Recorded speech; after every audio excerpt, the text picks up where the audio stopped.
The following is a production of The Reporter, Delaware County's leading news source. On Friday, January 5th, Delaware County District Attorney Shawn held a press conference announcing the 27-count indictment of Paul Fontana of Delhi, who is accused of illegally possessing weapons created using a 3D printer and other weapons and drug charges. The press conference was held in collaboration with Delhi Police Chief Mike Mills and Delaware County Sheriff Craig DuMond. Here I want to announce the indictment of Paul Fontana Jr. It was a case that we just indicted, was indicted by the grand jury yesterday for incidents that happened on New Year's Eve into New Year's Day. There's 27 counts, 27 of which are felony charges, and there's one misdemeanor charge. The first charge is menacing in the second degree. That's a Class A misdemeanor, and the allegations there are that the defendant intentionally placed somebody in fear with a loaded firearm. The second and most serious charge of the indictment is criminal possession of a weapon in the first degree. That's a Class B violent felony. A B violent felony means if the defendant is convicted of that, he faces up to 25 years in state prison. The allegations of that count are that the defendant, who was a convicted felon, was found in possession of over 10 firearms. Counts 3 and 4 of the indictment charge criminal possession of a weapon in the second degree, and they're Class C violent felonies, which carry the potential sentence of up to 15 years in state prison. And the allegations there are that the defendant possessed 2 loaded firearms, one an assault weapon and one a loaded pistol. The further allegations, as we'll get into, both of those loaded firearms did not have any serial numbers on them. Counts 5 through 14 of the indictment charge criminal possession of a weapon in the third degree, a Class C felony, and the defendant could face the potential of 3.5 to 7 years in state prison if convicted of any of those charges. Those charges, they're all the same name, but they're based upon different components. Specifically, the allegations are that the defendant was in possession of 5 firearm silencers, 2 large capacity magazines that were full. One was a 60-round magazine and one was a 30-round magazine, and several other firearms that had been defaced or otherwise didn't have any serial numbers on them. Counts 15 through 26 charge the defendant with criminal manufacture, sale, or transport of an undetectable firearm, and those are each Class D violent felonies that carry up to 7 years in state prison if he's convicted. The allegations for those charges is that the defendant knowingly manufactured or caused to be manufactured what's referred to as a major firearm component with a 3D printer. And a specific element to those that is also alleged is that they were manufactured in a way that they would evade detection in a metal detector or an X-ray type machine commonly used in airports. And count 27 of the indictment charges a Class B drug felony, criminal possession of a controlled substance in the third degree.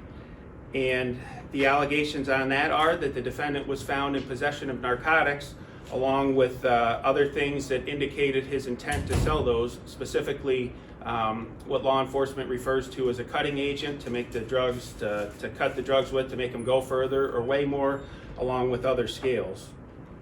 And I just want to be clear, this is the defendant was voted, the grand jury voted to indict the defendant, but this defendant and every defendant is presumed innocent until proven guilty, so everything that I just went through are allegations here. My office is going to take it seriously and prosecute it to the fullest extent possible. This was really a bad situation, which these Chief Mills and Sheriff DuMond are going to get into a little bit, but thankfully it was a situation that didn't become fatal or nobody was seriously injured because of the work that law enforcement did here. So I want to turn it over to Chief Mills to talk about that a little bit. He's lead on the case, and I'll turn it over to him. Thank you, Shawn. All right, so I appreciate everybody coming out to listen to us. I'm going to explain what went on the other night here on New Year's Eve in the village of Delhi. As Shawn said, I'm Chief Mike Mills. I've been Chief of the Village Delhi Police Department for quite a while now, 15 years. It's the first time we've run into something like this before, so it was a little bit of a shock, but it's something that we've, like many other things that we don't run into often, prepare for. So we were called to residents on Main Street at 9 p.m. on New Year's Eve for a domestic between a mother and a son. It was alleged that the son, Mr. Paul Fontana, 37-year-old male that lives here in the village, was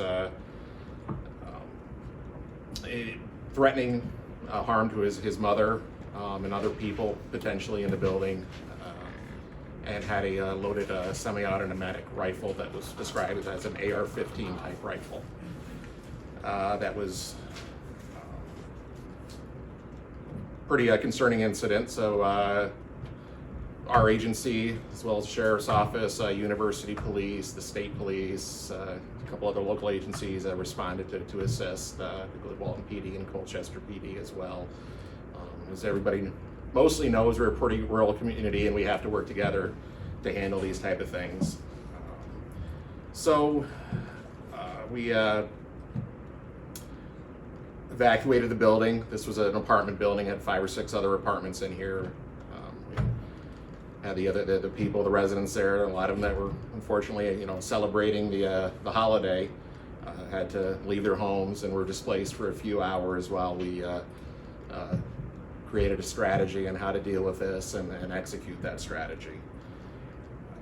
We had, like I said, there was a lot of officers involved with this process. I do want to kind of focus a little bit on our entry team. This is the team that went in and was able to apprehend, take Mr. Fontana into custody. I'm going to actually name those individuals. The team leader was a sergeant with my department, Sergeant Brian Davis. Also another officer from my department is Justin Baxter.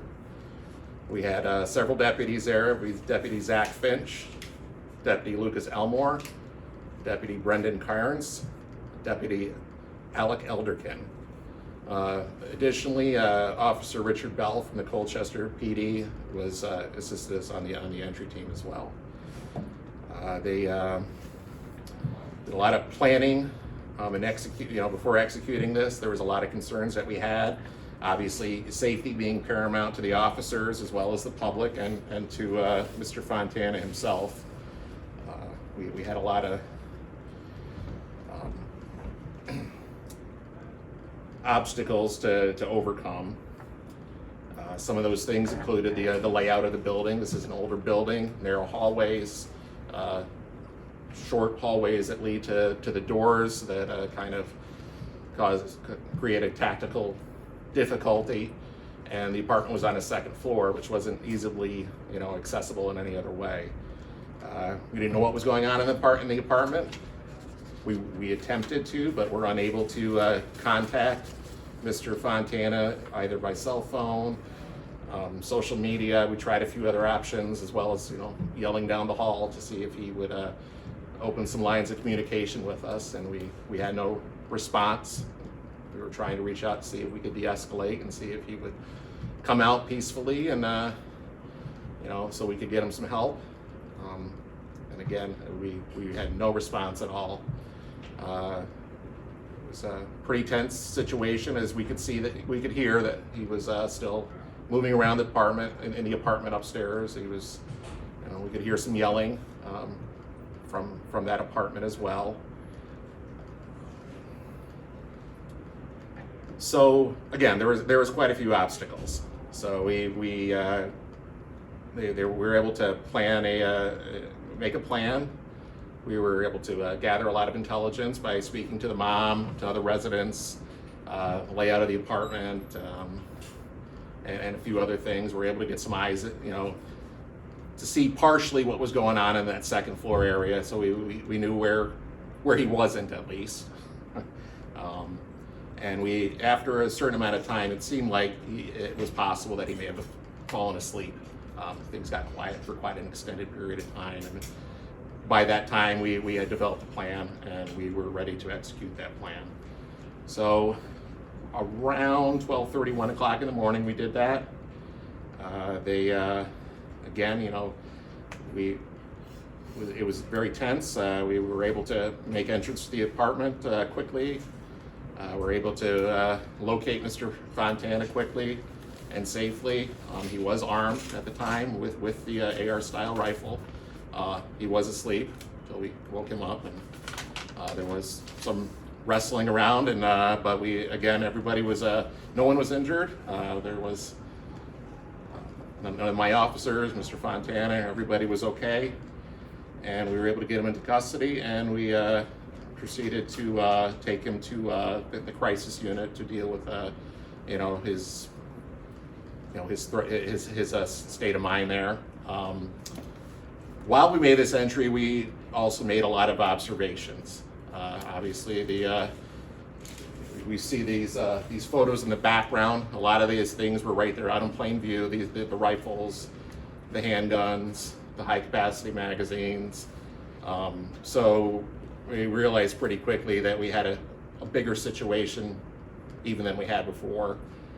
We slowed things down. We went and obtained a search warrant for the apartment from the town court, and we executed that search warrant, seizing a lot of the items you see up here and the items that DA Smith had mentioned in his indictment summary there. And once we did that, we took Mr. Fontana back into our custody, and he was charged with a couple of felonies and was arraigned at the Delaware County Cap Court, and was subsequently indicted a few days later. So that's mostly our role. So if you have any questions, or if you want to, maybe put the sheriff up next, then we have questions at the end. Thank you, Chief. As the Chief indicated, several agencies were involved in this incident, and I just want to start by saying how proud I am of those officers that were involved in this incident. They're professional, they're deliberate, their patience was just absolutely paramount to the safe well-being of everybody involved in this incident. So my hat's off to those officers and their diligent efforts. We're very, very lucky and blessed to have such people working here in Delaware County.